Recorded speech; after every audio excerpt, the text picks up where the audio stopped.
Assalamualaikum warahmatullahi wabarakatuh, sahabat berbagi info. Pada kesempatan kali ini kami ingin mengupas salah satu kisah heroik, yaitu kisah pendiri organisasi Papua Merdeka, namun anaknya menjadi anggota gerakan Aceh Merdeka. Inilah sosok orang tersebut.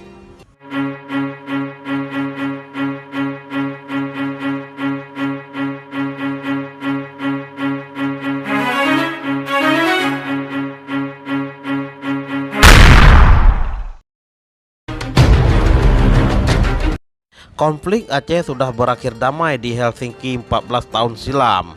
Namun di balik konflik tersebut ada cerita yang menarik, sisi kemanusiaannya yang ingin admin ungkapkan, yaitu ayah Papua, sosok anak pendiri OPM, tapi ia menjadi anggota GAM. Saat ini Aceh sudah damai. Ia memendam hasrat untuk memberi contoh kepada keluarga dan teman-temannya di tanah Papua tentang bagaimana berjuang mengangkat harkat dan martabat rakyat Papua tanpa harus lagi mengorbankan nyawa manusia. Terlahir dari keluarga pendiri OPM, gaya bicaranya blak-blakan, logat bahasa Indonesianya masih seperti orang Papua. Jika bukan dari gaya bicaranya, orang tidak menyangka kalau pria berperawakan kecil ini adalah orang Papua asli. Apalagi rambut kriwil khas Papua tertutup oleh topi pet berbahan campuran kain dan karet di kepalanya. Saya lahir di Manokwari tanggal 21 Juli 1950 dari keluarga pejuang OPM, organisasi Papua Merdeka. Ayah saya, Peter Bon Sapia, adalah salah satu pendiri OPM, ujar Abdul Halim alias Ayah Papua dalam bincang-bincang. Ia menyerebut kopi dalam-dalam, rokok kretek merek Dunhill nyaris tidak pernah lepas dari celah dua bibirnya. Padahal asbak di depan kami nyaris sudah penuh dengan putung rokok miliknya. Baru setengah jam duduk dia sudah minta tambah satu gelas kopi lagi kepada pelayan warung. Kami di Papua biasanya minum kopi dalam gelas besar, kata dia sambil memeragakan ukuran gelas dengan tangannya. Ayah Papua memang sosok yang enak diajak bicara. Meski baru kenal, dia langsung bisa akrab dan bercerita panjang lebar tentang kisah hidupnya, mulai dari saat SMA di Sorong hingga kisah-kisah heroik saat harus bergerilya di Aceh masa konflik dulu. Sebagai putra pejuang, ayah Papua sudah biasa ditinggal pergi oleh ayahnya pada tahun 1974. Ayah saya hijrah ke Vanuatu dan mulai saat itu beliau kerap keluar masuk Papua Vanuatu melalui jalur ilegal, ungkap ayah Papua. Meski kerap ditinggal pergi ayahnya, tak membuat Abdul Halim tertinggal dari segi pendidikan. Selepas SMA di Sorong, kini Papua Barat, Abdul Halim melanjutkan pendidikannya ke Akademi Ilmu Pelayaran Surabaya. Namun Halim hanya bertahan selama 2 tahun. Ia kemudian memutuskan pindah ke Institut Ilmu Pemerintahan di Jakarta. Namun lagi-lagi Halim sanggup bertahan selama 2 tahun. Saya baru mendapatkan sarjana setelah ambil persamaan di Politeknik Ilmu Pelayaran Semarang, ujar ayah Papua. Ijazah S1 dari Politeknik Semarang itu tidak disia-siakannya. Dengan dasar tersebut, Halim melanjutkan kuliah untuk mengambil spesialisasi di bidang well control di University Austin, Texas, Amerika Serikat. Selepas dari Texas, Abdul Halim alias ayah Papua mulai bekerja di Continental Oil Company sebagai tenaga bidang pengeboran minyak lepas pantai. Pekerjaan inilah yang mengantarkannya bersentuhan dengan Aceh. Tahun 1979, saya menikah dengan gadis Aceh, Rosdiana Junet, di Tapanuli Selatan. Kami kenal di sana, ujarnya. Setahun di Tapsel, Abdul Halim dikontrak oleh perusahaan pengeboran minyak Mobil Oil untuk ditugaskan di wilayah Aceh Timur. Disinilah dia mulai bersentuhan dengan para aktivis Gerakan Aceh Merdeka atau GAM. Saat itu saya mulai tertarik dengan perjuangan mereka, tapi saya belum terlibat aktif, ujarnya. Bergerilya di Rimba Aceh. Baru pada tahun 1986, dia mulai mencoba-coba aktif di GAM dengan tugas pertama sebagai petugas di bidang komunikasi atau radio. Meski mulai aktif di GAM, Abdul Halim tetap menjalani tugas rutinnya yang pada tahun 1987 menjadi staf pengeboran di perusahaan Medco, subkontrak mobil oil di bidang pengeboran. Keterlibatan saya di GAM bukan serta-merta, melainkan melalui sebuah pemikiran cukup panjang. Akhirnya saya ambil kesimpulan bergabung karena menurut saya ini adalah perjuangan mulia untuk mengembalikan harkat dan martabat rakyat Aceh, ujarnya. Keputusan ayah Papua bergabung dengan GAM bukan tanpa konsekuensi. Saat pemberlakuan status daerah operasi militer atau lebih dikenal dengan kata sebut DOM, pada tahun 1989, ayah Papua harus meninggalkan pekerjaannya yang baru 1 tahun digelutinya di Medco. Pada tahun 1989,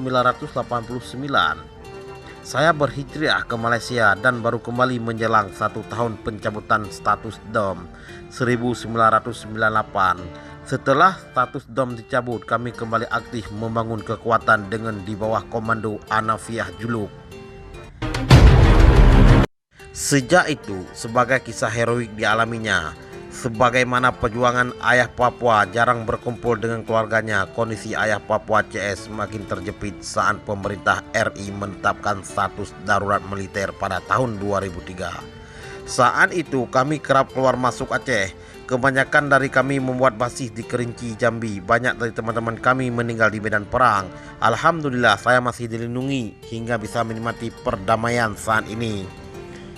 2 dari 7 anaknya, 2 perempuan, 5 laki-laki juga aktif di GAM. 1 orang TNA, Tentara Gerakan Aceh Merdeka, dan 1 lainnya sipil, terang dia. Panggilan ayah Papua. Saat tsunami menerjang Aceh 26 Desember 2004, ayah Papua menjadi salah satu orang pertama yang paling terpukul. Tanpa memedulikan statusnya sebagai buronan aparat keamanan, ayah Papua bekerja keras untuk mengevakuasi mayat-mayat yang berserakan di seputaran Banda Aceh dan Aceh Besar. Saat itu banyak relawan datang dari berbagai daerah di Indonesia. Mereka lebih suka memanggil saya ayah Papua, padahal nama saya Abdul Halim. Sementara saat konflik dulu saya dikenal dengan nama Sofian atau Bang Yan. Aceh dan Papua kerangka Indonesia. Sejak menetap di Aceh pada tahun 1980, Abdul Halim alias ayah Papua telah melewati berbagai pengalaman hidup yang akan diceritakan kepada anak cucunya kelak, tentang bagaimana ia meninggalkan pekerjaannya di perusahaan minyak untuk kemudian keluar masuk hutan dengan memanggul senjata, juga tentang bagaimana ia memunguti mayat para konflik dan korban bencana tsunami terdahsyat di abad ini. Meski usianya sudah berkepala 5, bukan berarti ayah Papua tidak lagi punya cita-cita. Saya memendam hasrat untuk membagikan ilmu tentang perdamaian di Aceh ini kepada teman-teman di Papua, bahwa berjuang itu tidak mutlak dengan senjata. Sudah cukup mereka berjuang puluhan tahun dengan senjata. Kini saatnya mereka harus berjuang melalui jalur politik seperti yang dilakukan teman-teman saya di Aceh. Ia berpendapat perdamaian Aceh yang ditandangani pada tanggal 15 Agustus 2005 di Helsinki bukan saja telah menyelamatkan nyawa ribuan rakyat Aceh dan Indonesia, tapi perdamaian yang melahirkan butir-butir kesepahaman MOU Helsinki dan Undang-Undang Pemerintahan Aceh UUPA juga telah mengangkat harkat dan martabat rakyat Aceh. Orang-orang Aceh yang dulu terpinggirkan dan tertinggal di desa-desa kini telah bisa menjadi pemimpin formal yang diakui oleh pemerintah Republik Indonesia. Hasil perjuangan ini juga melahirkan para pemuda kritis dan pintar. Ini merupakan aset bagi Aceh untuk bisa berbicara lebih banyak lagi di tingkat nasional. Saat delegasi masyarakat adat Papua dan DPR Papua berkunjung ke Aceh beberapa waktu lalu, saya menyerahkan dokumen MOU Helsinki dan UUPA. Saya bilang generasi Papua harus banyak belajar ke Aceh. Harus banyak orang Papua datang melihat Sabang, jangan hanya melihat Merauke saja. Mereka harus sadar bahwa Aceh dan Papua adalah kerangka berdirinya Indonesia, tambah dia. Pendapat bahwa Aceh dan Papua adalah kerangka Indonesia, kata ayah Papua, didasarkan pada lirik lagu Dari Sabang Sampai Merauke, cipta R. Suradjo. Lirik yang dimaksudnya, dari Sabang sampai Merauke berjajar pulau-pulau, sambung menyambung menjadi satu, itulah Indonesia.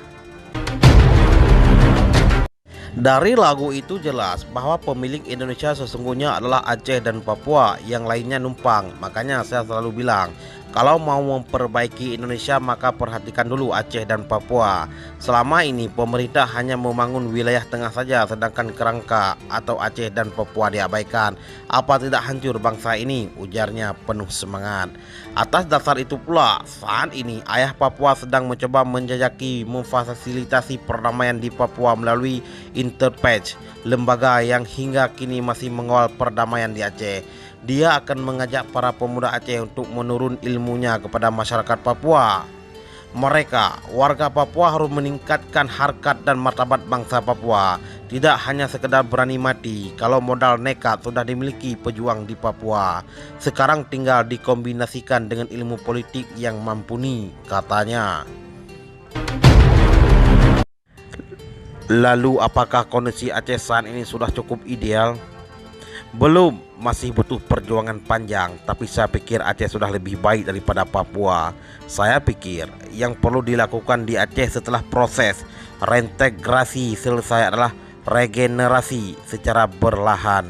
Para pemimpin Aceh harus menyerahkan tongkat kepemimpinan di beberapa bidang kepada para pemuda, sehingga suatu hari nanti mereka benar-benar telah siap memimpin dan mewujudkan kesejahteraan serta mengangkat harkat martabat rakyat Aceh. Ayah Papua yang kini aktif di Palang Merah Indonesia PMI cabang Aceh ini juga punya saran kepada pemerintah pusat untuk tidak mengabaikan aspirasi dari para mantan kombatan Gerakan Aceh Merdeka. Perjuangan hari ini adalah perjuangan dengan konsentrasi dan penuh perdamaian. Jadi bangsa ini tolong hargai aspirasi mereka, sebab kalau tidak dihargai kita akan membuka ruang bagi terjadinya upaya penghancuran kerangka republik ini, tukas ayah Papua. Mengomentari tentang aksi penembakan yang marak terjadi di Aceh beberapa waktu lalu, ayah Papua mengaku tidak yakin kalau aksi itu dilakukan oleh mantan kombatan, apalagi sampai dikait-kaitkan dengan sentimen anti Jawa di Aceh. Saya sudah merasakan saat bergabung dengan Gerakan Aceh Merdeka, tidak ada perbedaan ras dan warna kulit. Semua penduduk ber-KTP Aceh punya kesempatan yang sama untuk berkiprah di Partai Aceh. Jadi kami para mantan kombatan tidak pernah anti dengan pendatang, bahkan banyak kombatan berasal dari suku Jawa, tukas ayah Papua. Sekian dan terima kasih. Tamu sunu sabu tamu adoa ngam sikre gafan sabah gerendang getanyo aja beta mutre ngabaga asenang rodu jaya.